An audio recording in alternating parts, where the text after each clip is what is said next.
మన ప్రభువును రక్షకుడైన యేసుక్రీస్తు పరిశుద్ధమైన నామంలో ఈ ఆరాధనకు చేరికూడిచిన పరిశుద్ధ సమూహంగా దేవుని మందిర ఆవరణలో అడుగుపెట్టిన మీ అందరికీ కూడా మరొకసారి నా నిండు హృదయపూర్వకమైన వందనాలు, దేవునికి స్తోత్రాలు.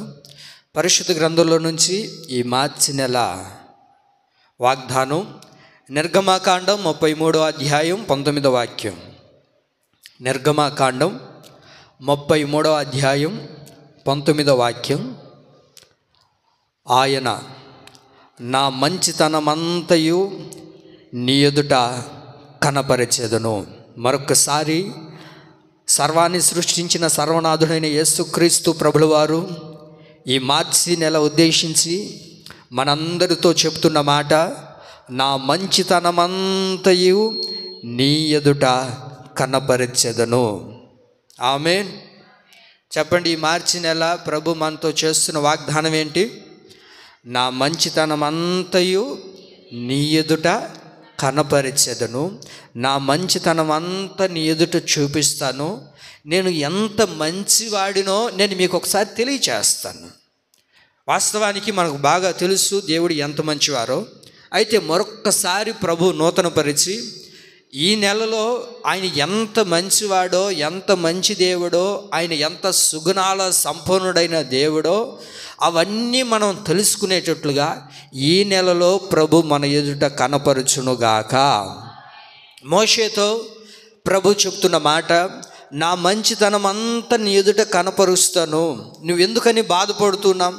ఈ ప్రజల్ని నడిపించలేక, ఈ ప్రజలతో బాధపడలేక, ఒకవేళ ఇబ్బంది కొలిమిలో ఉన్నావు కదా, ఇదిగో నా మంచితనం ఏంటో నీవు నడిపిస్తున్న ఇశ్రాయేలు ప్రజలు అందరూ కూడా తెలుసుకునేటట్లుగా నేను చేస్తాను. నీ మంచితనం కాదు, మనుషులు ఎవరు కూడా మంచివారు కాదు, మనుషులు ఎవరు కూడా నమ్మదగిన వారు కాదు. ఈ రోజుగా మంచిగా ఉంటారు, మరలా రేపటి దినాన మారిపోతూ ఉంటారు. అయితే ప్రభు ఎవరంటే ఎన్నడూ కూడా నిన్న నేడు నిరంతరము మారని దేవుడు, మంచివాడైన దేవుడు. ఆమేన్. కనుకనే ఆయన ఎంత మంచివాడో మనందరికీ ప్రభు ఈ నెలలో కనపరచబోతూ ఉన్నాడండి, మనకు తెలియజేయబోతూ ఉన్నాడు. మరొకసారి మన ఎదుట ప్రభు అలా ప్రత్యక్షం కాబోతూ ఉన్నాడు. నా మంచితనం అంతా నీ ఎదుట కనపరుస్తాను, నా మంచితనం అంతా నీ కుటుంబంలో కూడా నేను చూపిస్తాను. నేను ఎంత మంచి దేవుడునో నీవు, నీ కుటుంబం, నీ పిల్లలందరూ తెలుసుకునేటట్లుగా నేను చేస్తాను అని ఈ నెలలో ప్రభు మనతో సెలవిస్తూ ఉన్నాడు. అయితే ఆ మంచి దేవుడైన యేసుక్రీస్తు ప్రభుల వారిని మనం గుర్తెరగాలి, దానిని మనం తెలుసుకోవాలి. చూడండి, 34వ కీర్తన 8వ వాక్యం చదవండి.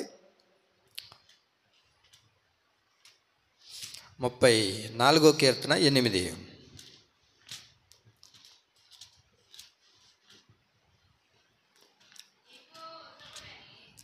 గమనించండి, 34:8 చదవండి.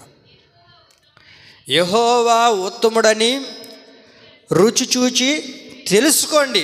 యెహోవా ఉత్తముడని, ఉత్తముడనగా మంచివాడు, ఆయన ఎంత మంచి దేవుడో అది నువ్వేం చేయాలి? రుచి చూచి తెలుసుకోవాలి. అనగా ఆయన ఎంత మంచి దేవుడో అది ఒక అనుభవంలోనికి రావాలి. దేవుడు ఎంత మంచివాడు చెప్పండి. ఏంటండి చెప్పండి అండి. మనం చెప్తాం ఏమని? చాలా మంచోడు, ఇంకా చాలా చాలా మంచోడు, అది చెప్పలేము, ఇవి కాదు. అది ఎట్లా వస్తుందంటే దానిని రుచి ఎరగగలిగితే, ఏమండి, ఆయనలో ఉన్న అనుభవాలు మనకు తెలియగలిగితే ఆయన ఎంత మంచి దేవుడో ఇదిగో ఒక్క నిమిషంలోనో, ఒక సెకండ్లోనో, లేకపోతే ఒక గడియల్లోనో చెప్పలేము మనం. ఎందుకనంటే ఆయన ఎంత మంచి దేవుడో మనం తెలుసుకున్నప్పుడు, ఆ అనుభవంలోనికి మనం రాగలిగినప్పుడు ఒక్క నిమిషంలో, ఒక క్షణంలో, ఏమండి, ఒక ఆలోచనతో మనం చెప్పలేము. అది తనివి తీరన్నది. ఎందుకనంటే ఆయన మంచితనం ఏంటో మనం ఏం చేయాలి? అది మనం రుచి చూసి తెలుసుకోవాలి, దాన్ని అనుభవించాలి. అనుభవించకుండానే మనం చెప్పగలుగుతామండి? ఎవరో రుచి చూశారు, వాళ్ళేదో చెప్పారని మనం చెప్పలేం కదా. అయితే యెహోవా ఎంత మంచి దేవుడో అది నువ్వేం చేయాలి? రుచి చూచి.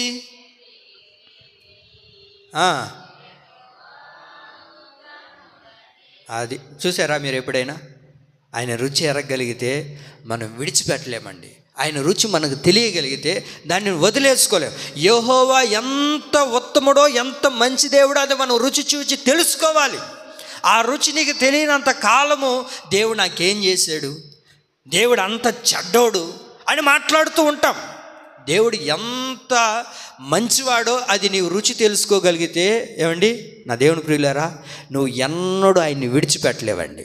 నువ్వు ఎన్నడూ ఆయన్ని విడిచిపెట్టలేవు, ఆయన్ని దూరం చేసుకోలేవు, ఆయన మీద నొచ్చుకోలేవు. మీరు బైబిల్లో గమనించగలిగితే ఈ కీర్తన రాసిన దావీదు కీర్తనకారు యొక్క విషయాన్ని మనం గమనించగలిగితే, దేవుని ప్రియులారా, దేవుడు దావీదుని ఎంతో ప్రేమించాడు. ఎక్కడున్నాడు దావీదు అని అంటే గొర్రెలు కాచుకుంటూ ఉన్నాడు, ఎక్కడో అడవిలో బ్రతుకుతున్నాడు, తల్లిదండ్రులకు దూరంగా బ్రతుకుతున్నాడు, తల్లిదండ్రులు ప్రేమ లేదు, అన్నదమ్ములు ప్రేమ లేదు. ఇలాంటి ఏ ప్రేమను నొచ్చుకొని ఒక వ్యక్తి అడవిలో బ్రతుకుతూ గొర్రెలు కాచుకుంటూ తన జీవితం అంతా అలాగే కొనసాగించబడుతూ ఉన్న దావీదు జీవితంలో దావీదు దేవుని ఎంతగానో ప్రేమిస్తున్నాడు. అదే టైంలో దావీదును కూడా దేవుడు ప్రేమిస్తూ ఉన్నాడండి. అలా ఎప్పుడైతే ప్రేమిస్తూ ఉన్నారో మీరు ఇక్కడ గమనించాల్సిందేంటి అని అంటే, మనుషుల యొక్క మంచితనాన్ని ఏ రోజు కూడా దావీదు చూడలేదు. దావీదుకు తెలిసిన రుచంతా ఏంటి, దావీదుకు తెలిసిన మంచి అంతా ఏంటంటే దేవుని మంచినే చూశాడు దావీదు. ఏ రోజు కూడా మనుషుల యొక్క మంచితనాన్ని చూడలేదు. ఎందుకనంటే మీరు ఎప్పుడైనా బైబిల్లో చూడండి, దావీదు గొర్రెలను కాచుకుంటున్నప్పుడు సింహం వచ్చిందా? బలం కలిగింది. ఎలా కలిగింది? అది దేవుడి ద్వారా కలిగింది. ఆ తర్వాత మరలా ఎలుగుబంటి వచ్చింది. మరి ఇన్ని ఇబ్బందుల్లో నుంచి అతను తప్పించడానికి గల కారణం ఏంటంటే దేవుడు ఎంత మంచివాడో తెలుసుకొని ఆయన రుచి ఎరిగాడు గనుక నా దేవుని ప్రియులారా, అందుకనే దేవుని విడిచిపెట్టలేకపోయాడండి. ఆయన మంచి ఏంటో తెలుసుకున్న దావీదు ఆషామాషగా విడిచిపెట్టకుండా దావీదును ఒక సింహాసనానికి ఏమండి గమనించారా, ఒక సింహాసనంలో ప్రతిష్ఠింపజేసి అతన్ని రాజుగా నియమింపజేశాడు. రాజుగా నియమించిన తర్వాత ఒకేసారి రాజుగా నియమించబడిన తర్వాత వెళ్ళి వెంటనే సింహాసనం మీద కూర్చున్నాడా అంటే లేదు, సింహాసనం మీద కూర్చోలేదు. అంతకంటే ముందు ఏం జరిగిందంటే ఎన్నో శ్రమలు, ఎన్నో ఇబ్బందులు, ఎన్నో అవరోధాలు తన జీవితంలో ఎదురవుతూ వచ్చాయి. ఎన్నో ఇబ్బందులు ఎదురవుతూ వచ్చినప్పటికీ దావీదు పొరపాటున దేవుడు చెడ్డవాడు, దేవుడికి కనికరం లేదు, దేవుడికి ప్రేమ లేదు, దేవుడికి జాలి లేదు, దేవుడికి కళ్ళు లేవు, దేవుడికి ముక్కు లేదు, చెవు లేదు, ఇవన్నీ మాట్లాడలేదు. కారణం ఏంటి అని అంటే దేవుడు ఎంత మంచివాడో దాన్ని ఏం చేశాడు చెప్పండి అమ్మా, రుచి చూచి తెలుసుకున్నాడు. ఆ రుచి తెలుసుకున్న వ్యక్తి ఏమయ్యాడు అని అంటే, ఏనాడు కూడా దేవుడు అలాంటివాడు, ఇలాంటివాడు, ఇది చేయలేదు, నాకు అది చేయలేదు, నన్ను ఇన్ని ఇబ్బందులు పెడుతూ ఉన్నాడే అని ఏ రోజున పొరపాటును కూడా మాట్లాడలేదండి. ఈ కీర్తన ప్రారంభంలో ఏమని రాయబడిందో తెలుసా? చదవండి, పైన 34లో దావీదు ఆ పైన చిన్న వాక్యాలు రాస్తున్నారు చూడండి. అబీమెలెకు ఎదుట వెర్రివాణి వలె ప్రవర్తించినప్పుడు రాశాడంట. ఏమండి, ఒక పిచ్చోళ్ళలాగా ఒక వ్యక్తి దగ్గర ప్రవర్తిస్తూ ఉన్నప్పుడు ఇప్పుడు దేవుడు మంచోడు అని అనగలుగుతావా? ఏమంటాం? ప్రభువా, నీ ద్వారానే కదా నాకు ఇన్ని కష్టాలు వచ్చి నేను ఒక వ్యక్తి దగ్గర ఒక పిచ్చోళ్ళలాగా నటించాల్సి వస్తుంది అని అంటే ఏమండి అని అన్నాడా? అనలేదండి. ఆయన ఏమంటాడంటే యెహోవా ఉత్తముడని చెప్పండి. అది ఆ రుచి చూసి తెలుసుకోవాలి, అనుభవంలోనికి రావాలి. ఒక్కసారి దేవుని రుచి చూసి తెలుసుకుంటే ఏమండి, మీరు నెల్లూరుకి వెళ్ళినప్పుడు అల్లా రాయలసీమలో అంత సంగటి మొత్తం తింటారు, అంతే కదా?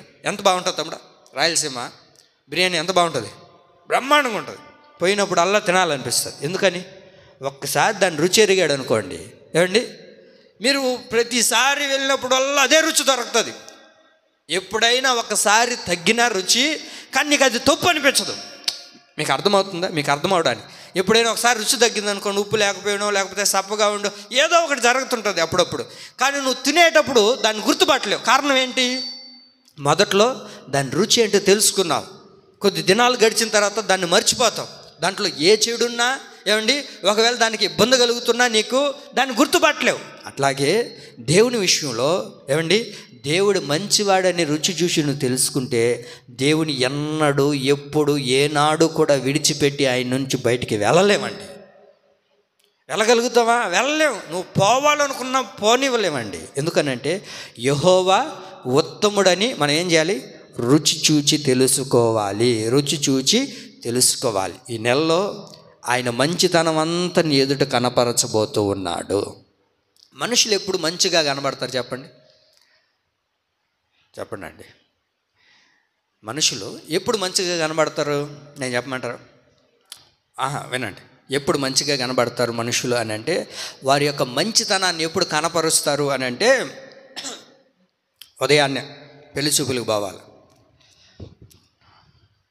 ఆ రోజే నీట్గా కట్ చేసుకుంటాడు. అప్పుడు దాకా ఇంత పెంచుకొని ఉంటాడు, ఇంత గడ్డ ఉంటుంది. రేపు పెళ్లి చూపులు అనగానే ఏం చేస్తారు? సాయంత్రం పోయి నీట్గా కటింగ్ చేసుకొని, ఫేస్ వాష్ చేసుకొని, ఏమండి ఒక జత గొడవలు తెచ్చుకొని, టక్కు కూడా నాలాగా అంతేనా, టక్కు చేసుకొని. ఎందుకు టక్కు చేస్తే బుద్ధిమంతుడు, రాముడు మంచి బాలుడు అన్నట్లుగా, ఏమండి ఏం చేస్తారు? అబ్బా వీడికి మించిన మంచోడు లేడేమో అన్నట్టుగా టక్కు చేసి చెప్పండి అండి. ఎంత బుద్ధిగా అంటే ఆ రోజు చూడండి అండి. ఆ ముందు రోజు ఏమై ఉంటుందో తెలుసా అండి? హాస్పిటల్కి కూడా పోయి ఉంటాడు. ఎందుకు హాస్పిటల్కి పోయి ఉంటాడు చెప్పనా అమ్మా? ఏ హాస్పిటల్కి పోయి ఉంటాడు చెప్పండి? మీరు చెప్పండి, మీకు తెలుసుంటే. ఏంటండి సైలెంట్గా ఉంటారు? నేను చెప్పమంటారా? నన్ను చెప్పమంటారు? ఏ హాస్పిటల్కి పోతాడంటే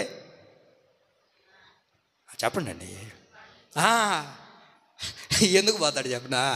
పొల్లంతా క్లీన్ చేసుకోవడానికి. గారెలు పట్టిపోయి ఉంటాయి, అన్న చెత్త చెదారం రోడ్డు మీద దొరికేటివంతా, పొగ వచ్చేటివంతా తినేసి ఉంటాడు. ఏమండి మీకు అర్థమవుతుందా? అన్నీ తినేసి ఉంటాడు, పొల్లంతా గార పట్టిపోయి ఉంటాయి. వాడిని ఎవరు చేసుకుంటాడు? అందుకని పోయి నీట్గా చేసుకొని దాన్ని కడుక్కొని అంత చేసి, ఇంకా రేపటి రోజు పెళ్లి కూతురు దగ్గరికి పోయినప్పుడు అది చూడరు. ఆ పెళ్లి కూతురు వాళ్ళ అమ్మ నాయన అనుకుంటుంటారు, అబ్బా ఎంత మంచి అల్లుడు దొరుకుతున్నాడో నాకు. ఏంటండి ఎంత మంచి అల్లుడో, అబ్బా భూమిని పుట్టిన మంచి అల్లుడు. వెంటనే మామ దగ్గినాడు అనుకో, పరిగెత్తా పోతాడు ఈడే నీళ్ళు తేడానికి. ఎందుకని? ఇప్పుడు మంచోడు అనిపించుకుంటే, ఈరోజు మంచి అనిపించుకుంటే బిడ్డనిస్తారు కదా, అప్పుడు కనపరుస్తుంటారు వాళ్ళ మంచితనాన్ని. ఏమండి ఆ తర్వాత ఈడు బుట్టలో పడిపోతాడు కదా, అమాయకులు కదా, బుట్టలో పడిపోయి అబ్బా నన్నే నీళ్ళు తెచ్చిచ్చినాడంటే నా కూతుర్ని నెత్తిని పెట్టుకొని తిరుగుతాడయ్యా, ఇట్లాంటి అల్లుడు దొరకడు అనుకుంటాం. వాడు మంచితనాన్ని కనపరచడం ద్వారా. ఆ తర్వాత పెళ్ళి అయిపోతుంది. పెళ్ళి అయిపోయిన తర్వాత 4 రోజులు ఒక బిడ్డ కనిన తర్వాత మామ వచ్చాడు అనుకో, ఆడుండే నీళ్ళు ముంచుకొని తాగుబో. అరే ఈ స్టార్టింగ్లో వచ్చినప్పుడు వీడు చాలా మంచోడు అనుకున్నామే, అప్పుడు కనపరిచిన మంచితనం 4 రోజుల తర్వాత ఉండదు. అవునా కదా? ఏంటండి అప్పుడు బాగానే ఉంటుంది, కానీ తర్వాత కనపడదు. మీరు ఎట్టున్నారంటే, వీళ్ళు ఎట్టున్నారంటే, మేమేనా అట్టుండేదా, వీళ్ళు లేరా అని అడుగుతాను. వాళ్ళ కాడికి కూడా వస్తా. వాళ్ళు ఏమన్నానా, అబ్బో ఎంత పద్ధతో మామయ్య గారు అత్తమ్మ గారు ఏందండి గారు, అది కూడా ఎటు తీసుకొని వస్తారు. అత్తమ్మ గారు టీ తాగుతారా, నీళ్ళు తాగుతారా? అక్క రత్నక్క ప్రారంభంలో ఎట్లా ఉంటుంది అక్క, మనం అనుకుంటాం బా నా కోడలు నన్ను గారు అని పిలుస్తుందంటే ఎంత బాగుంటుందో అని అనుకుంటాం. ఇప్పుడు గారు అంటుంది, రేపు గారెలు వేస్తుంది నిన్ను. అది అర్థం కావట్లే. గారెలు తెలుసు కదా, అది ఈరోజు బాగానే ఉంటుంది, మంచితనాన్ని కనపరుస్తారు. ఆ తర్వాత పెళ్ళి అయిన తర్వాత కదా తెలిసేది, అంతే కదండి. మనుషులు వారికి అవసరమైనప్పుడు, నేను చెప్పదలిసిన మాట ఏంటంటే, మనుషులకి అవసరమైనప్పుడు వాళ్ళు మంచితనాన్ని కనపరుస్తూ ఉంటారు. వాళ్ళకి ఏదైనా కావాలి అని అనుకున్నప్పుడు మంచివారిగా నటిస్తూ ఉంటారు. ఏమండి అవునా కదా? మన దగ్గర ఏదైనా అవసరం ఉంటే మన దగ్గర ఎట్లా ఉంటారంటే, చాలా బుద్ధిమంతులుగా, చాలా మంచివారిగా, అసలు ఎంత నమ్మకస్తులు, అసలు వీళ్ళకి మించిన మంచోళ్ళు భూమి మీద ఉండరేమో అని అనిపిస్తుంటుంది. ఆ తర్వాత కదా ఏమండి తెలుస్తుంది అసలు సంగతి. ఇప్పుడు మనతో ఏదైనా అవసరం ఉండో, లేకపోతే మన దగ్గర ఏదైనా డబ్బులు కావాలన్నప్పుడు వచ్చి, వదినా ఒక్క 500 ఉంటే ఈ కొడుకు ఇచ్చేస్తాను రేపు, నిజంగా ఎందుకు ఇవ్వను, అసలు ఎంత మంచితనం కనబరుస్తుందో. ఏమండి ఆ తర్వాత 2 రోజులు గడిచిన తర్వాత, చిన్నా ఇదే 500 తీసుకున్నావు కదా, ఏమే ఇవ్వకుండా ఏడకపోతాం మేమా, ఊరు వదిలి పోతున్నావా, ఉంటున్నాముగా ఏడే. అప్పుడు డబ్బులు తీసుకునేటప్పుడు ఎంత మంచి, ఏమనింది? వదినా అనింది.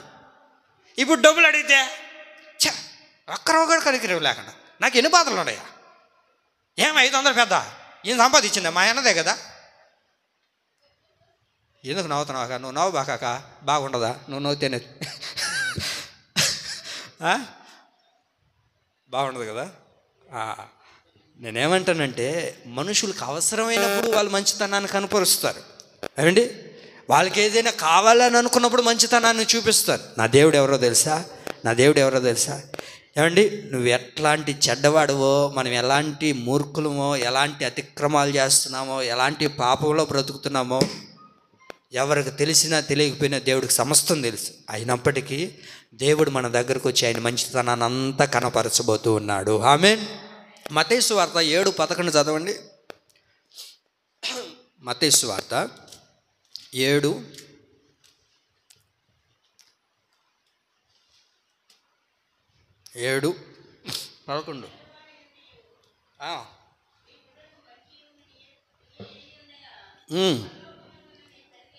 మీరు చెడ్డవారైండి మీ పిల్లలకు మంచి ఈవులను నేనెరిగి ఉండగా పరలోకమందున మీ తండ్రి నిన్ను తాను అడుగువారు అందరికంటే ఎంతో నిశ్చయముగా మంచి ఈవులను ఇస్తాడు. మనం చెడ్డవారైండి మన బిడ్డలకు మంచి ఈవులను ఇస్తున్నాం కదా. మనం అందరం ఎవరమే చెప్పండి అండి? మనందరం చెడ్డోళ్ళం, ఎవరు మంచోళ్ళం ఏం కాదు. ఏమండి, మంచోళ్ళం అంటే అంత అబద్ధమే. ఏమండి, మనం ఎవరు మంచోళ్ళమేం కాదు, అందరూ చెడ్డోళ్ళమే. మనం చెడ్డవారయ్యిండు చెప్పండి, మనం చెడ్డవారయ్యిండు మన పిల్లలకు మంచి ఈవులను ఇస్తున్నాం కదా, మంచివి ఇస్తున్నాం కదా, మంచిదే చేయాలని అనుకుంటున్నాం కదా. ఏమండి, చదువు అయినా మంచి చదువు ఇవ్వాలనుకుంటున్నాం. ఏమండి, ఒక బండి కొనియాలన్నా మంచి బండి కొనియాలనుకుంటాం.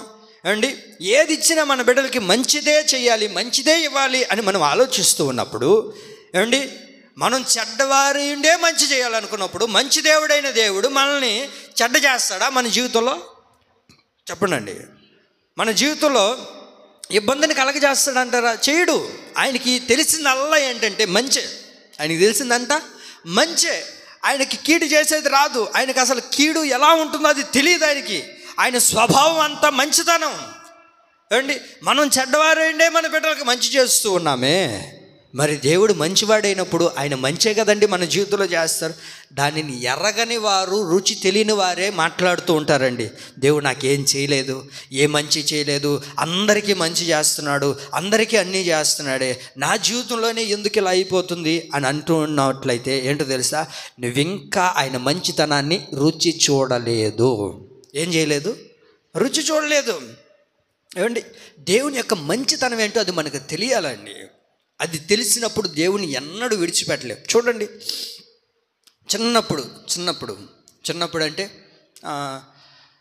ఒక 6-7 తరగతి వరకు అనుకుందాం. 6-7 తరగతి వరకు అనుకుందాం. వాడు ఏమంటాడంటే స్కూల్లో అడిగినప్పుడు నీకెవరో సూపర్ హీరో అని అడిగారు అనుకోండి. వాడు చెప్పే మాట ఏంటో తెలుసా? మా నాన్నే నాకు, చెప్పండి అండి, మా నాన్నే నాకు సూపర్ హీరో అంటాడు. ఎప్పుడు దాకా? 6-7 తరగతులు చదువుతున్న దాకా అనుకుందాం, ఒక 10 సంవత్సరాలు అనుకుందాం. అప్పుడు దాకా వాడు ఏమంటాడు చెప్పనా? ఏమండి, మా నాన్నే నాకు సూపర్ హీరో, మా నాన్నే నాకు రోల్ మోడల్, మా నాన్నకు మించిన మంచోళ్ళు లేడు భూమి మీద అంటాడు. అవునా?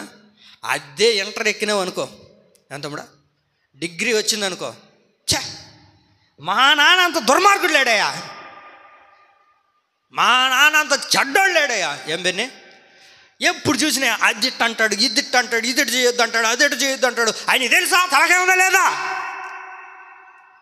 నేను బస్సులో అంటే బెత్తరపోయినా. ఒక బెదరు నాకు తెలిసిన బెదరు, నేను బస్సులో వస్తున్నాను. ఆ బ్రదరు నాతో పాటు ఉన్నాడు, అంటే నాతో పాటు ఆ పక్కన ఉన్నాడు. ఆ బ్రదర్ ఫోన్ బా ఆయనకి తలకే ఉందా లేదా అన్నాడు. ఆయనకి తలక లేకపోతే నువ్వు ఎట్ట వచ్చినవరా అనిపించింది నాకు. తండ్రి నన్నే మాటలేనా ఏంటండి మీరు అంటున్నారా? నేనైనా నువ్వైనా అన్నావు అనుకోండి, ఏమండి వాక్యం ఏముంటుందో తెలుసా? తల్లిదండ్రులను సన్మానించకపోతేనంటండి కళ్ళు పోయేది కాదు, ఆకాశ పక్షులు చెప్పండి తీసుకుని వెళ్ళిపోతాయి, ఇంకొండవు మనకు. ఏమండి, తల్లిదండ్రులు మనల్ని ఎంతో ప్రేమగా పెంచుంటారు. వాళ్ళకి తెలుసు మనకి ఏం ఇవ్వాలో, మనకి ఏం చేయాలో. నీకు చిన్నప్పుడు మంచి మా నాన్న అన్నావు కదా, అన్న ల్యాప్టాప్ కొనిచ్చినప్పుడేమో మా నాన్న మంచోడు అన్నావు, దాని మీద స్టిక్కర్ వేసినప్పుడేమో మా నాన్న షార్డోడు అంటే ఎట్ట? అవునాగా, మనం చేసేది అదే.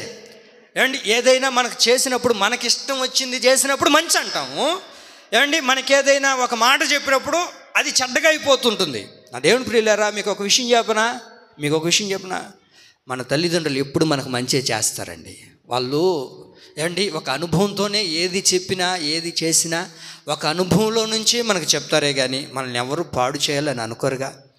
మరి వారే అంత ఆలోచిస్తూ ఉన్నప్పుడు నిన్ను నన్ను నిర్మించిన సర్వనాథుడైన, సర్వసృష్టి అయిన ప్రభు అయిన యేసుక్రీస్తు దేవుడు మనకు మంచి చేయకుండా పోతాడా? ఏమండి, ఆయన ఖచ్చితంగా మంచి చేసే దేవుడు. ఆమేన్. చెప్పండి, ఈ నెలలో వాగ్దానం ఏంటి?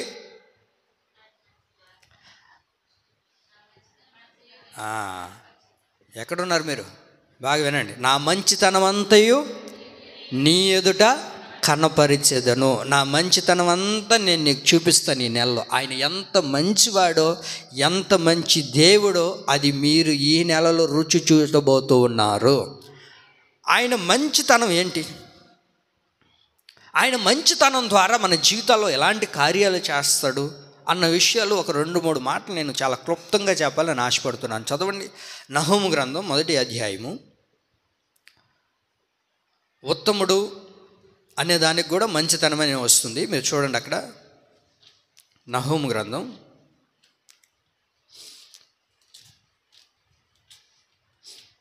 తీసారా, పేజీ నెంబర్ 768, 768 పేజీ నెంబర్, నహూము గ్రంథం 1వ అధ్యాయం 7వ వాక్యం. యెహోవా ఉత్తముడు, శ్రమ దినమందు ఆయన ఆశ్రయ దుర్గము. చాలండి. మంచి దేవుడు మన జీవితంలో ఏం చేస్తాడు, ఆయన మంచితనం ఏంటో ఈ దినాన మనం రుచి చూడబోతున్నాం, మనం తెలుసుకోబోతున్నాం. ఏంటి ఆయన మంచితనం అని అంటే, శ్రమలో ఆయన మంచితనం అంతా మనకు చూపబోతున్నాడండి. ఆమేన్. చెప్పండి, శ్రమల్లో మనం ఉన్నప్పుడు ఆయన మంచితనం ఏంటో మనకు చూపించబోతున్నాడు. యెహోవా ఉత్తముడు అనగా యెహోవా మంచివాడు, శ్రమ దినమందు ఆయన ఆశ్రయదుర్గము. ఎప్పుడు ఆయన మంచితనాన్ని చూపిస్తున్నాడు అని అంటే, మనం శ్రమల్లో ఉన్నప్పుడు. చెప్పండి, ఎప్పుడు మనం శ్రమల్లో ఉన్నప్పుడు, బాధల్లో ఉన్నప్పుడు, ఇబ్బందులు కొలిమిలో నడిపించబడుతూ ఉన్నప్పుడు, అలాంటప్పుడు దేవుడు ఏం చేస్తున్నాడు, ఆయన మంచితనం ఏంటో మనకు కనపరుస్తూ ఉన్నారు. మనుషులు ఎప్పుడు మనకు మంచితనాన్ని చూపిస్తారు తెలుసండి? మనుషులు సంతోష దినమున మనకు ఆశ్రయంగా ఉంటారు. మనం సంతోషంగా ఉన్నప్పుడు మనకు ఆశ్రయంగా ఉంటారు. వింటున్నారండి? మనం సంతోషంగా ఉన్నప్పుడు మన దగ్గరకు వస్తారు, మనం బాగా ఉన్నప్పుడు మన దగ్గరకు వస్తారు. మన దగ్గర ఏమీ లేకుండా ఇబ్బందిగా నడిపించబడుతూ, తినడానికి కూడా ఏదో ఆ పూటకి అన్నట్లుగా ఉన్నామనుకోండి, మనల్ని ఎవరైనా పరామర్శిస్తారా? మనల్ని ఎవరైనా పలకరిస్తారా? మనకి ఎవరికైనా ఫోన్ చేసి కూడా మాట్లాడరు. ఎందుకు అని అంటే, మనం ఎక్కడున్నాము? శ్రమల్లో ఉన్నాం. ఎందుకు అని అంటే, మనం శ్రమల్లో ఉన్నప్పుడు ఒక ఫోన్ చేశారు అనుకోండి, ఎందుకు వాళ్ళకి ఫోన్ చేయడం? ఫోన్ చేస్తే డబ్బులు అడుగుతారు, లేకపోతే వాళ్ళ కష్టాలు నాకు చెప్పుకుంటారు, ఈ బాధలన్నీ మనకి ఎందుకు అని చెప్పి గమ్ముగైపోతారు. మనం సంతోషంగా ఉన్నప్పుడు మాత్రం ఏమండి, అప్పుడు అందరూ మన దగ్గరకు వచ్చి మనతో పాటు ఉంటారు. కానీ నా దేవుడు ఎవరో తెలుసా అండి? మనం శ్రమల్లో ఉన్నప్పుడు, చెప్పండి, మనం శ్రమల్లో ఉన్నప్పుడు ఆయన మనకు ఆశ్రయంగా ఉంటాడు. ఆమేన్. మనం శ్రమల్లో ఉన్నప్పుడు ఆయన మనకు ఆశ్రయంగా ఉంటాడు. ఆయన మంచివాడు గనుక, మంచి దేవుడు గనుక ఏమండి, మనం శ్రమల్లో ఉన్నప్పుడు మన దగ్గరకు వచ్చి మనల్ని పరామర్శిస్తారండి. మనుషులు ఎవరు మంచివారు కాదు. ఏమండి, ఎందుకనంటే వారి స్వార్థం గురించి ఆలోచిస్తారు. వాళ్ళకి ఏదైతే అనిపిస్తుందో అది చేస్తూ ఉంటారు. అంతేగాని ఎవరైనా మన మీద మంచితనం చూపిస్తున్నారని అంటే వాళ్ళకి ఏదో అవసరం ఉండే చేస్తుంటారు. కానీ దేవుడు ఎవరో తెలుసా? మనం శ్రమల్లో ఉన్నప్పుడు మనకు ఆయన మంచివాడిగా, ఒక ఆశ్రయాన్ని ఇచ్చే దేవుడిగా ఉండబోతూ ఉన్నాడు. ఆమేన్. ఇర్మియా గ్రంథం 33:11 చూడండి. ఇర్మియా గ్రంథం 33:11 చదవండమ్మా.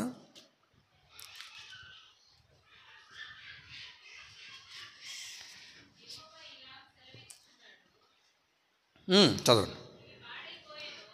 పాడైపోయాను, నరులు లేరు, నివాసులు లేరు, జంతువులు లేవని.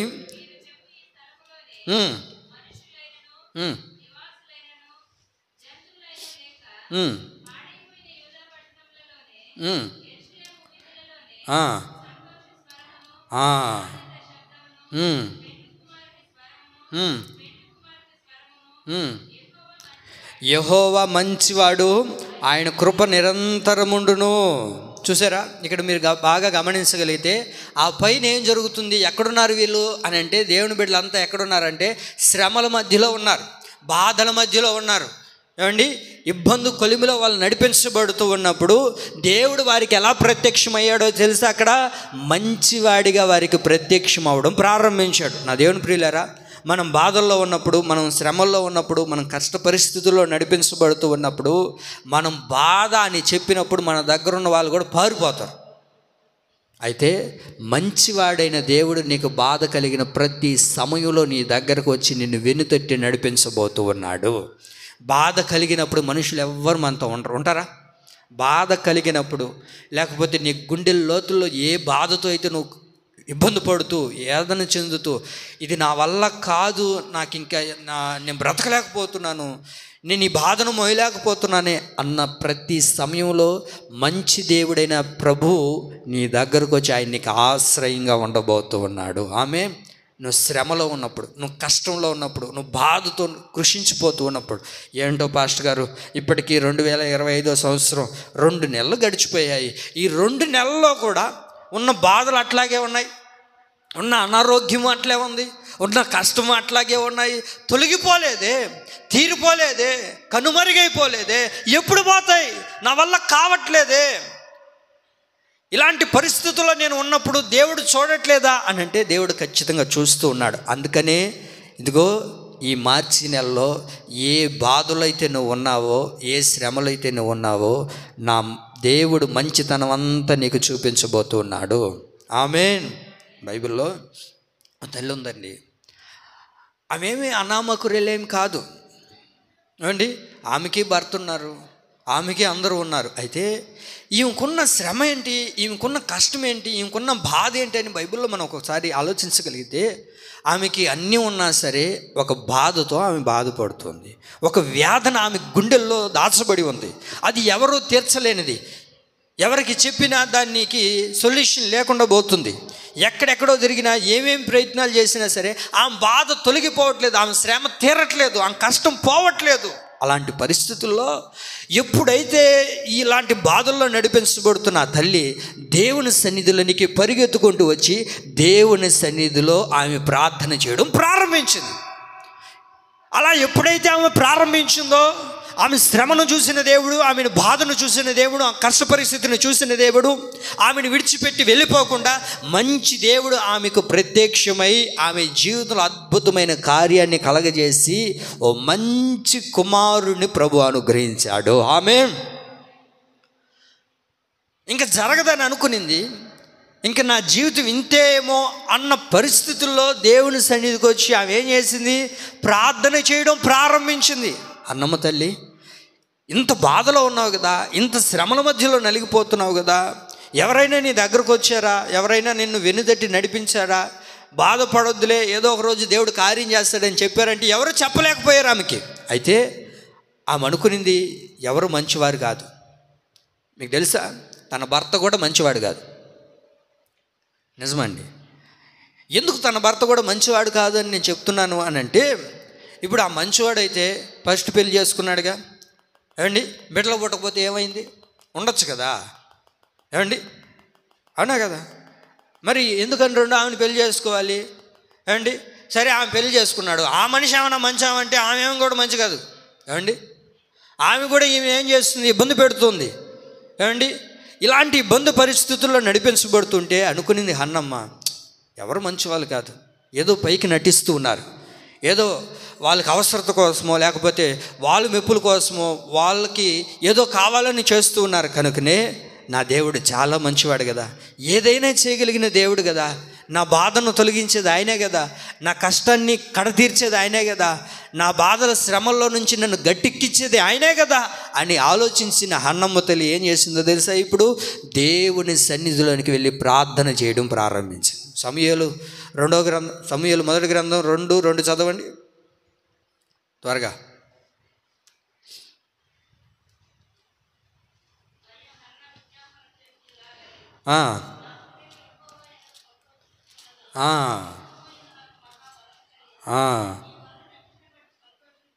అది చాలండి. దేవుని వలన ఆమె ఏం చేస్తుంది? ఇక్కడ సంతోషపడుతుంది. దానికి గల కారణం ఏంటంటే, అంతకుముందు ఆమె జీవితంలో కలిగిందంతా బాధ, వేదన, ఎవరు తీర్చలేనిది, ఎవరు తొలగించలేనిది. మరి ఈనాడు మనం చేయగలుగుతున్నామా? ఏదైనా ఒక బాధ వచ్చినా, ఒక శ్రమ వచ్చినా, ఒక కష్టం వచ్చినా పరిగెత్తుకుంటూ నీ దేవుని సన్నిధిలోనికి నువ్వు వచ్చి ఏ రోజైనా ప్రార్థన చేస్తుంటామా? అరే దేవుడు కదా మంచివాడు, మంచి దేవుడైన వాడు కదా మన జీవితంలో కార్యాలు చేస్తాడు. ఆయనకు కదా ముందు నా బాధ చెప్పుకోవాలి, ఆయనకు కదా నా శ్రమ ఏంటో చెప్పుకోవాలి అని మనం గుర్తుపట్టలేకపోతున్నాం. నా దేవుని ప్రియులారా, మంచి దేవుడైన దేవుని దగ్గరకు నువ్వు రాగలిగితే, ఆయన దగ్గర నీ బాధ ఏంటో, నీ శ్రమ ఏంటో, నీ కష్టం ఏంటో మొరపెట్టగలిగితే దేవుడి ఖచ్చితంగా ఏమండి వాటిలో నుంచి నిన్ను దాటించగలుగుతాడు. ఆమేన్. మరొక వాక్యం చదవండి. దినవృత్తాంతంలో 2వ గ్రంథం 33:12. దినవృత్తాంతంలో 2వ గ్రంథం 33:12. అతడు శ్రమల్లో ఉన్నప్పుడు తన దేవుడైన యెహోవాను ఏం చేస్తూ ఉన్నాడు? బతిమాలుకొని తగ్గించుకొని మొరలిడగా ఆయన అతని విన్నపములను ఆలకించి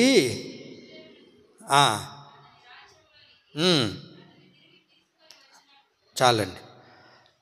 మనీషి అనే ఒక రాజుగారు మనకి ఇక్కడ కనబడతారు. ఆయన శ్రమల్లో ఉన్నప్పుడు, ఆయన కష్ట పరిస్థితుల్లో ఉన్నప్పుడు ఏం చేస్తూ ఉన్నాడు? దేవుని దగ్గరికి వెళ్ళి ప్రార్థన చేయడం ప్రారంభించాడు. దేవుని దగ్గర మొరపెడుతూ ఉన్నాడు, విన్నపం చేస్తూ ఉన్నాడు. ఆ విన్నపాన్ని దేవుడు ఏం చేశాడు? తృణీకరించాడా? వినకుండా వెళ్ళిపోయాడా అని అంటే ఆలకించాడు అని రాయబడింది. మరి నీకేం కావాలో, నీకు ఎలాంటి పరిస్థితుల్లో నువ్వు ఉన్నావో దేవుని దగ్గర మొరపెట్టగలుగుతున్నామా? ప్రభువా, నా బాధ ఇది, నా కష్టం ఇది, నా పరిస్థితి ఇది, ఎన్నో దినాలుగా ఇదిగో నేను ఈ కష్ట పరిస్థితుల్లో నడిపించగలుగుతున్నాను కదా ప్రభువా, నేను ఇలాంటి ఇబ్బంది పరిస్థితుల్లో వెళ్తున్నాను కదా ప్రభువా. వింటున్నారా? మీకు 2 వ్యక్తులు చూపించాను, హన్నమ్మని, రెండోది మనీషి రాజుని. మరి ఇరువురు కూడా చేస్తూ ఉన్న ప్రార్థన నువ్వు చేయగలుగుతున్నావు ఈ రోజులో? దేవుని సన్నిధికి వెళ్ళినప్పుడు, దేవుడి మందిరానికి వెళ్ళినప్పుడు నీ బాధ ఏంటో, నీ శ్రమ ఏంటో, నీ కష్టం ఏంటో దేవుని దగ్గరకు వచ్చి నువ్వు మొరపెట్టగలుగుతున్నావా? దేవుని సన్నిధిలో కన్నీరు కార్చి, ఇదిగో ప్రభువా నా బాధ ఇది, నా కష్టం ఇది, నేను ఇలాంటి పరిస్థితుల్లో వెళుతూ ఉన్నాను అని ఏ రోజైనా దేవుని దగ్గరకు వచ్చి చెప్పగలుగుంటామా? వింటున్నారా నా మాటలు? నిద్రపోతున్నారా? నా దేవుని ప్రియులారా, ఒక్క మాట గుర్తుపెట్టుకోండి.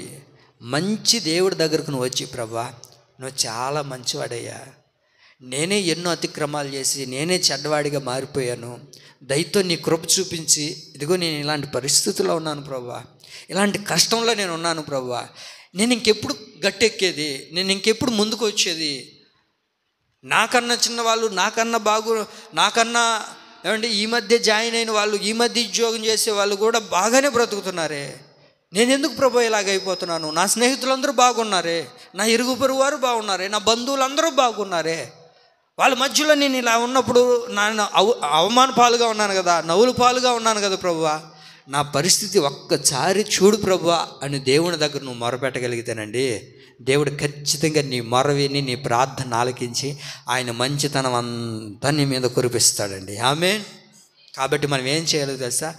అంతకంటే ముందు దేవుని దగ్గరకు వచ్చి ప్రార్థన చేయాలి, దేవుని దగ్గర గోజారాలి, ఆయన పాదాలు పట్టుకొని, ప్రభువా నువ్వు మంచివాడు కదా, నీ మంచితనం నా ఎదుట కనపరచు ప్రభువా, నీ మంచితనం నేను చూడాలి ప్రభువా, నేను మాత్రమే కాదు ప్రభువా, నా కుటుంబం, నా ఇరుగు పొరుగు వారు అందరూ కూడా అది చూడాలి ప్రభువా. మీకు అర్థమవుతుందండి? ఏంట్రా నువ్వు ఒకప్పుడు ఇలాంటి పరిస్థితుల్లో ఉన్నవాడివి, ఎటు చూసిన అప్పులు, ఎటు చూసిన ఇబ్బందులు, ఎటు చూసినా ఎప్పుడు చూసినా వాళ్ళు ₹1, వీళ్ళని ₹1, నీ మొహం తెలిసిన వాళ్ళు అందరిని అడిగేవాడివి. ఏమండి కొత్తగా ఎవరైనా పరిచయం అయ్యారనుకోండి, వాళ్ళు కూడా అడుగుతాం ఏమండి, వాళ్ళని కూడా ఎంతో కొంత 2 రోజులు ఫోన్ మాట్లాడకూడదు, 3వ రోజు డబ్బులు అడుగుతారు ఏమండి. ఇలాంటి పరిస్థితిలో ఉన్న ఒక వ్యక్తివి కదా నువ్వు. మరి ఈరోజు ఏంటి అసలు నువ్వు ఇంత అద్భుతంగా మారిపోయావు, అసలు నీ గురించి ఏం అర్థం కావట్లేదే అని అంటే ఆ వ్యక్తి ఏమని చెప్పాలి తెలుసు, ఇదిగో నేను ఆరాధిస్తున్న దేవుడు చాలా మంచివాడురా, ఆయన నా బ్రతుకుని మార్చాడు, నా జీవితాన్ని మార్చాడు. నిజమే, ఒకప్పుడు అందరిని అడుక్కునేవాడిని, మందుకు అడుక్కునేవాడిని, సిగరెట్ అడుక్కునేవాడిని, బీడీకి కూడా అడుక్కునే పరిస్థితి ఒకప్పుడు నాది. ఎక్కడైనా బీడీ ముక్కలు పడిపోతే దాన్ని ఎత్తుకొని తాగే అలాంటి హీనమైన పరిస్థితిలో ఉండే వ్యక్తిని నేను. అయితే ఎప్పుడైతే మందిరానికి వెళ్ళానో, ఎప్పుడైతే యేసయ్య మంచి దేవుడని తెలుసుకుని వెళ్ళానో, ఆయన మార్చేసాడు రా. ఏం చేశాడో తెలియదు కానీ నా జీవితాన్ని యేసయ్య మార్చేశాడు. ఒకప్పుడు నేను అందరి దగ్గరికి చేయి చాపేవాడిని, ఇప్పుడు నేనేమవుతున్నాను తెలుసా, 10 మందికి ఇచ్చే స్థానంలో దేవుడు నన్ను పెట్టాడు. దేవుడికి మహిమ కలుగును గాక. ఇది కావాలంటే మనం ఏం చేయాలి తెలుసా అండి, ఇది కావాలంటే ఏం చేయాలి బెన్నీ, ఏం చేయాలి? ఇది కావాలంటే 11 గంటలకు చర్చికి రావాలన్నా, నువ్వు ఎంత చదువైనా చదువు, నువ్వు ఎంతైనా ల్యాప్టాప్ కాడ కూర్చో. మీకు అర్థమవుతుంది బిళ్ళరా? నువ్వు ఎంత పెద్ద ఉద్యోగమైనా చెయ్యి, దేవుడు నీ దగ్గర లేకపోతే ఏమండి, దేవుడు మన దగ్గర లేకపోతే ఎంత సంపాదించినా ఏదో ఒక కష్టం నీకు ఎదురవుతూనే ఉంటుంది, ఏదో ఒక పరిస్థితిలో మనం పడిపోతూనే ఉంటాం. దేవుడు మన దగ్గర ఉండగలిగితే, ఆ మంచి దేవుడు మనతో నివాసం చేయగలిగితే నువ్వు ఎక్కడ ఉన్నా రాజువేనండి. ఆమేన్. నువ్వు ఏది చేసినా రాజే, ఇంకా నీకు తిరిగిలేదు. అయితే మనతో ఎవరు ఉండాలి చెప్పండి అండి? మనతో దేవుడు ఉండాలి, మనం ఆయనతో ఉండాలి. ఆ మంచి దేవుని మనం కలిగి ఉన్నప్పుడే ప్రతి శ్రమలో, ప్రతి కష్టంలో, ప్రతి ఇబ్బందులో ఏమండి నువ్వెవరికి చెప్పుకోలేకపోయినా దేవుడు చూస్తున్నాడు కదా, ఆయన నిన్ను నడిపిస్తాడు, దాంట్లో నుంచి నిన్ను విమోచిస్తాడు. నీకేం కావాలో, నీకు ఏది అవసరమో దేవుడు ఖచ్చితంగా నీ జీవితంలో అది చేస్తాడు. ఏమండి ఎందుకనంటే ఆయన ఎవరు చెప్పండి? ఆయన ఎవరు? మంచి దేవుడు కనుక మన జీవితంలో ఆయన మంచితనం అంతా కనుపరుస్తాడు. మత్తయి సువార్త 20వ అధ్యాయము 2వ మాట. మత్తయి సువార్త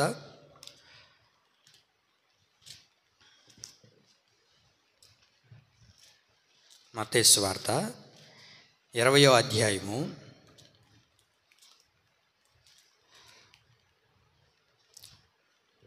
13, 14, 15 వాక్యాలు త్వరగా చదవండి అమ్మా. అబ్బాకండి అక్కడ చదవండి.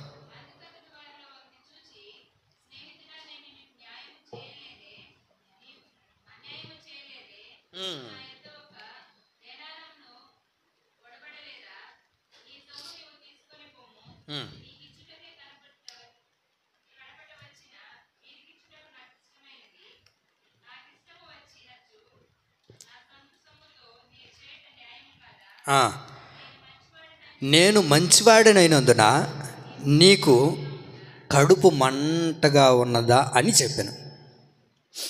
తలెత్తిన వైపు చూడండి. నా మంచితనం అంతా నీకు కనుపరుస్తానన్న దేవుడు. రెండోదిగా ఆయన మంచితనం ఏంటంటే మనకు న్యాయం చేయటంలో ఆయన మంచితనాన్ని కనుపరుస్తాడు. మొదటగా చెప్పాను, శ్రమల్లో ఉన్నప్పుడు ఆయన మంచితనాన్ని మనకు చూపిస్తాడు.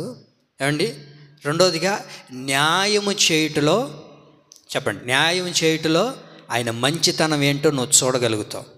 ఇక్కడ జరిగిన సందర్భం ఏంటంటే, ఇక్కడ మనం బాగా గమనించగలిగితే ఒక యజమానికి ఒక ద్రాక్ష తోట ఉంది. ఆ ద్రాక్ష తోటను సేద్యం చేయడానికి ఉదయాన్నే సీగడితో వెళ్ళాడు. ఏమండి పొద్దుబడవగానే ఉదయాన్నే వెళ్ళాడు. ఉదయాన్నే వెళ్ళి అక్కడ నిలబడి కొంతమందిని పిలిచాడు. ఇదిగో పొలం పని ఉంది, ద్రాక్ష తోటని సేద్యం చేయాలని చెప్పాడు. కొంతమందిని తీసుకొని వచ్చాడు. కొంతమందిని తీసుకొని వచ్చిన తర్వాత మరలా ఎన్ని గంటలకు వెళ్ళాడు అని అంటే 9 గంటలకు వెళ్ళాడు. ఎన్ని గంటలకు వెళ్ళాడు అమ్మా? ఎన్ని గంటలకు వెళ్ళాడు? 9 గంటలకు వెళ్ళాడు. ఆ తర్వాత మరలా ఎన్ని గంటలకు వెళ్ళాడు? 12 గంటలకు వెళ్ళాడు. ఆ తర్వాత మరలా ఎన్ని గంటలకు వెళ్ళాడు? 3 గంటలకు వెళ్ళాడు. మరలా లాస్ట్గా ఎన్ని గంటలకు వెళ్ళాడు? 5 గంటలకు వెళ్ళాడు. ఓకేనా? ఎన్ని గంటలకు వెళ్ళాడు చెప్పండి ఇప్పుడు? ఫస్ట్ ఉదయాన్నే అనుకుందాం. ఉదయాన్నే ఒకసారి పోయేసి వచ్చిన తర్వాత మరలా రెండోసారి 9 గంటలకు పోయాడు. ఉదయాన్నే 7 వేసుకుందాం. 7 గంటలకే కదా ఉదయాన్నే పోయేది పనికి. చెప్పండి అండి. ఉదయం 7కి, తర్వాత 9, తర్వాత 12, తర్వాత 3, ఆ తర్వాత 5. నేను అంటాను ఎందుకని ఇన్నిసార్లు పోయి పిలుచుకొని రావాలి 5 గంటలకు కూడా? ఏమండి, కారణం ఏంటంటే 5 గంటలకు కూడా పిలుచుకొని వచ్చిన తర్వాత 1 గంట 6 గంటలకు అయితే పని ముగిస్తుంది. 6 గంటలకు గంట 5కి తీసుకొని వచ్చాడు, 6కి ముగించబడింది పని. 6 గంటలకు అయిన తర్వాత అందరికీ జీతం ఇచ్చాడు. ఎంత ఒప్పించుకొని వచ్చాడంటే ₹100. ఎంతది? ₹100 ఒప్పించుకొని వచ్చాడు. ఉదయం 7 గంటలకు వచ్చాడే. ఉదయం 7 గంటలకు వచ్చిలా? సిమోను రా, ఎంత ఉదయం 7 గంటలకు వచ్చావా? తీసుకో ఈ ₹100 నీకు, పో.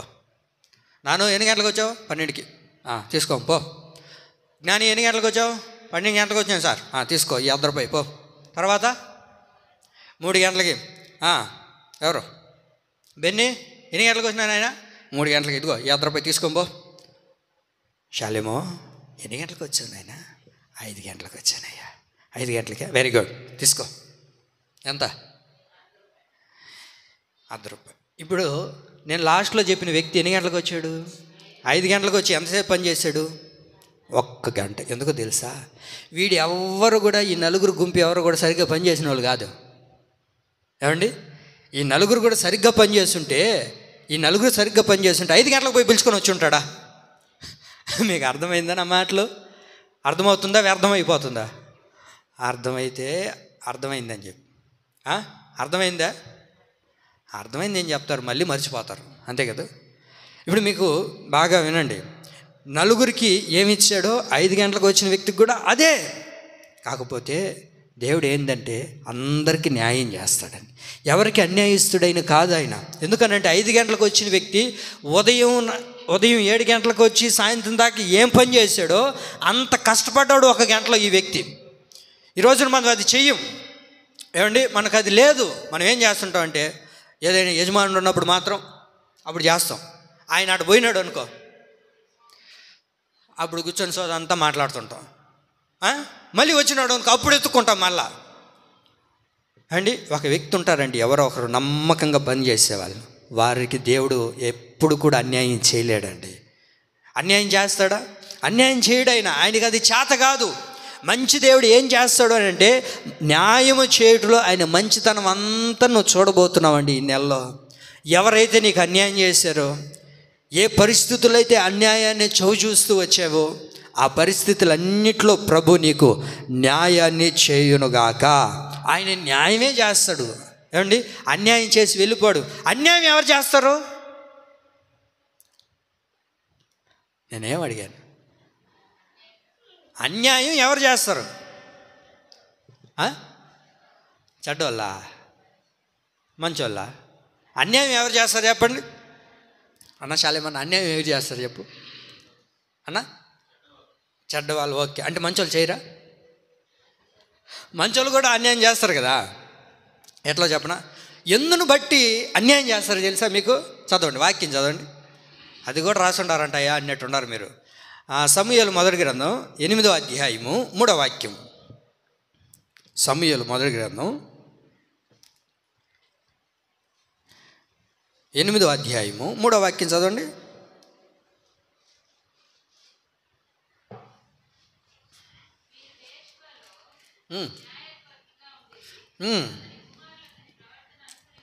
అనుసరింపక ధనాపేక్షకులై లంచం పుచ్చుకొని న్యాయమును ఏం చేస్తున్నారు వీళ్ళు?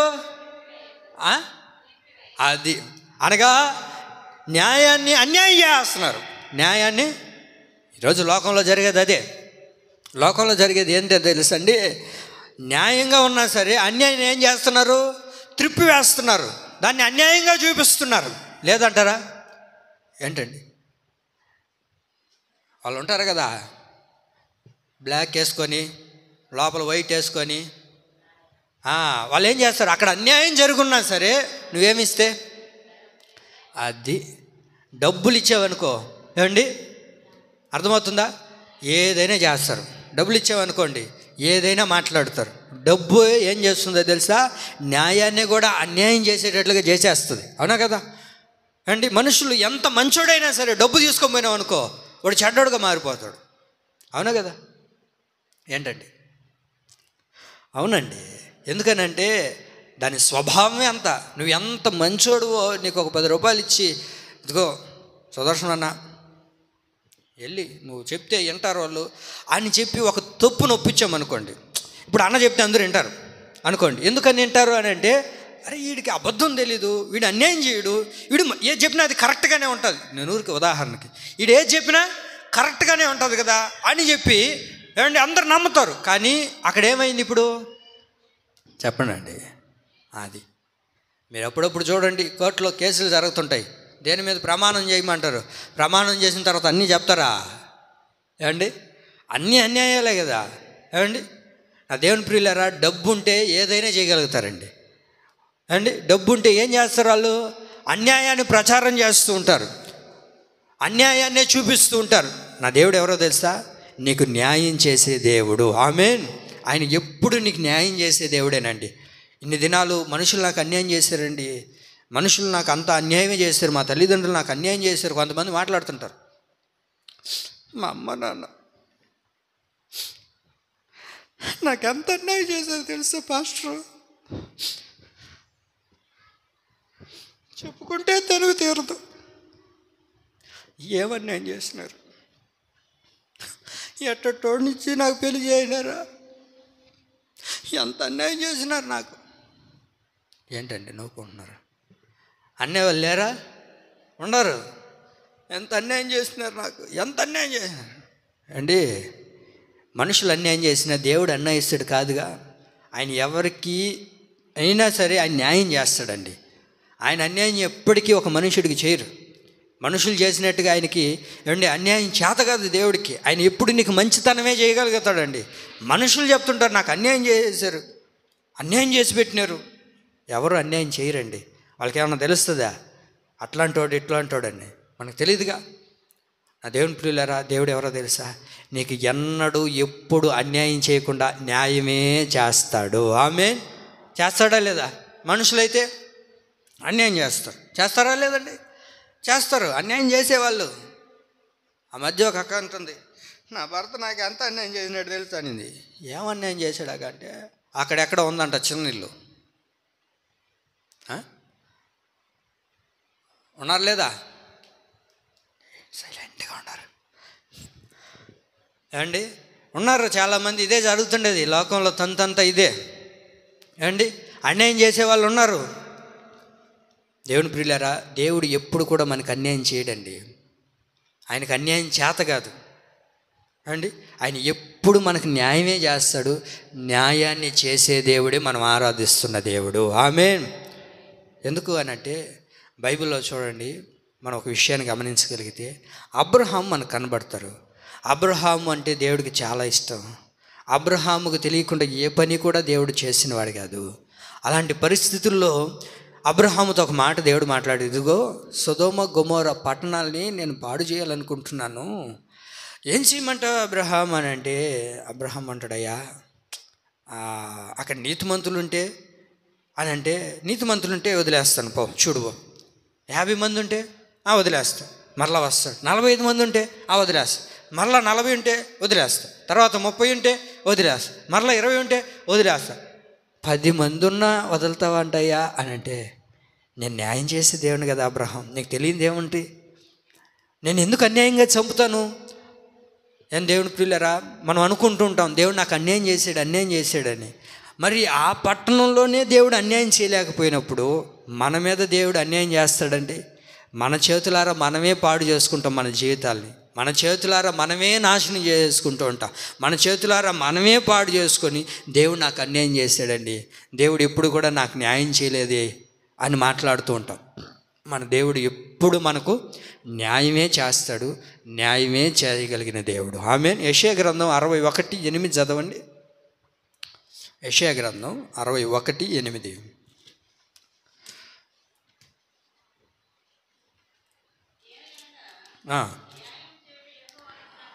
అది ఎలయనగా న్యాయం చేయుట యెహోవా నాకు ఇష్టము.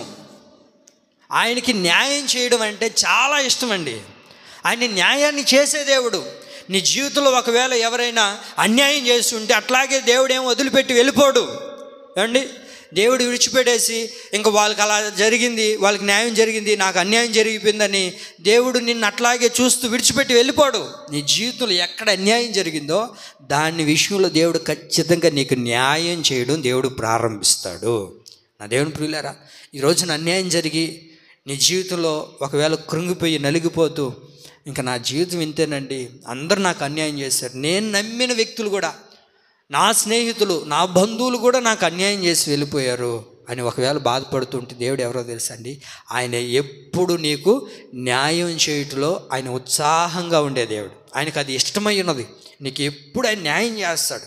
కాబట్టి నువ్వు ఎక్కడ అన్యాయం పడిపోయావో, అన్యాయంగా మార్చబడ్డావో, ఎక్కడ నువ్వు మోసపోయావో, ఎవరి చేతులు అయితే మోసపోయి ఇంకా నన్ను ఎవరు చూడలేదండి, నాకెవరు లేరండి, అందరూ నాకు అన్యాయం చేసేవాళ్ళే అని అంటూ ఉంటే దేవుడు ఎవరో తెలుసా అండి, ఆయన నీకు ఈ నెలలో న్యాయం చేయబోతూ ఉన్నాడు. ఆమేన్. ఆయన మంచివాడు కదా. మంచి దేవుడు ఎప్పుడు కూడా మనకేం చేస్తాడు? న్యాయమే చేస్తాడు. మరొక మాట చెప్పి నేను ముగిస్తాను చూడండి. 25వ కీర్తన 8వ వాక్యం, త్వరగా 25వ కీర్తన 8వ వాక్యం.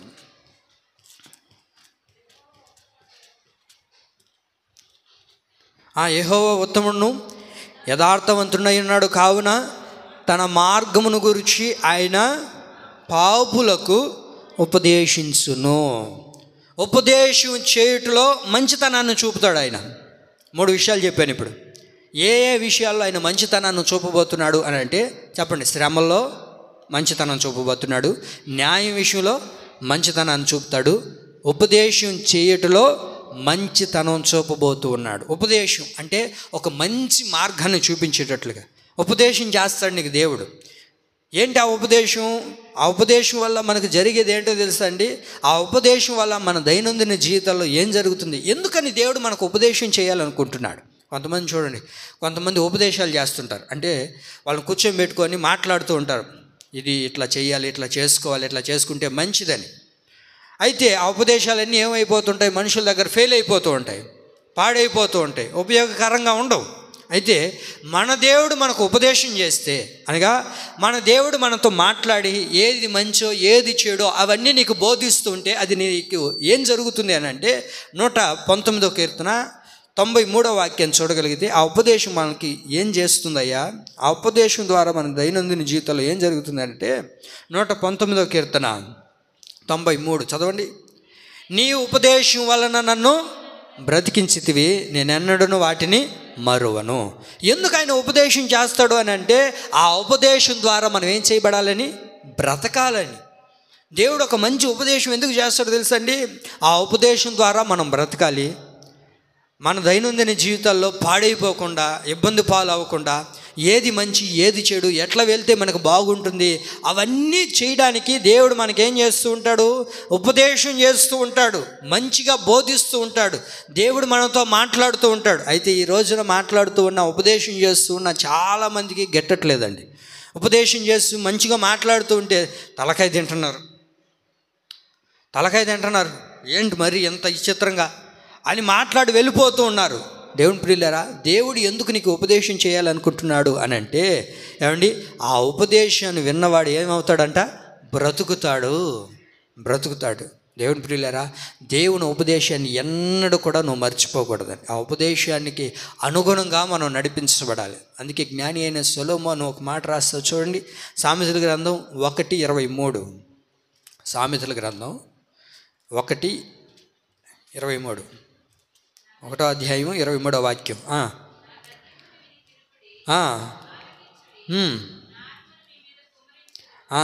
నా ఉపదేశమును మీకు తెలిపెదను. ఆయన గద్దించి ఆయన ఉపదేశం చేస్తాడు నీకు. ఏంటంట?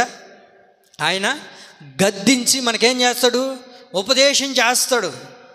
మన దేవుడు మనల్ని గద్దిస్తాడండి, మనల్ని సరి చేయడానికి. ఆయన గద్దించకపోతే ఆ ఉపదేశం నువ్వు వినలేవు. ఆయన గద్దించడం ఎందుకో తెలుసా? ఆ ఉపదేశాన్ని విని మనం బ్రతికేటట్లుగా మార్చడానికి. నా దేవుని ప్రియులారా, దేవుని ఉపదేశాన్ని విడిచిపెట్టకుండా ఆ ఉపదేశానికి అనుగుణంగా మనం ఎప్పుడైతే బ్రతకగలుగుతామో ఆ ఉపదేశం ఎల్లవేళలా మనతోనే ఉండి మనం బ్రతికించేటట్లుగా చేస్తుంది. ఆమేన్. కాబట్టి మనం ఏం చేయాలి? ఆయన ఉపదేశాన్ని వినడం ప్రారంభించాలి. ఆ ఉపదేశం ఏం చేస్తుందని అంటే ఏమండి, మనల్ని బ్రతికించేటట్లుగా చేస్తుంది. ఉపదేశం చేయటంలో ఆయన మంచివాడిగా కనపరచబోతూ ఉన్నాడు. చాలామంది ఉపదేశం చేస్తారు వాళ్ళకి అనుగుణంగా. ఏమండి, ఎలాంటి ఉపదేశమో తెలుసా అండి? ఇదిగో ఇట్లా చేస్తే ఇది బాగుంటుందండి, మీరు వినండి. ఇప్పుడు జరిగేది అదే లోకంలో. మీరు 20,000 కనుక కడితే ఏంటంట 40,000 ఇస్తామండి, 20,000 కడితే 40,000 ఇస్తామండి అని చెప్పి ఉపదేశం చేస్తుంటారు. సరే కడతాం నమ్మి, ఏమండి, తర్వాత ఏమవుతుంది? అంతా ఉడుచుకొని పోతారు, ఇంకేం ఉండదు మనకు. ఏమండి, తడిగొడ్డు వేసుకుని గమ్మ కూర్చొని. మనుషులు ఉపదేశం చేస్తే ఆ ఉపదేశం ద్వారా మనం నాశనం అయిపోవడమే కానీ, మనం పాడైపోవడమే కానీ మన జీవితంలో ఏం కలగదు. అయితే దేవుడు ఉపదేశం చేస్తే మనం బ్రతికేటట్లుగా మారుతామండి. దేవుడు ఎందుకు ఉపదేశం చేస్తుందో తెలుసా? ఉపదేశం చేయటంలో ఆయన మంచితనం అంతా మనం తెలుసుకోబోతున్నామండి. మీకు అర్థమైందా? అర్థం కావట్లేదా? చెప్పండి అండి. అక్క అర్థమైంది? ఇప్పుడు చూడండి, మీకు ఇంకా కనెక్ట్ అవుతుంది మీకు బాగా.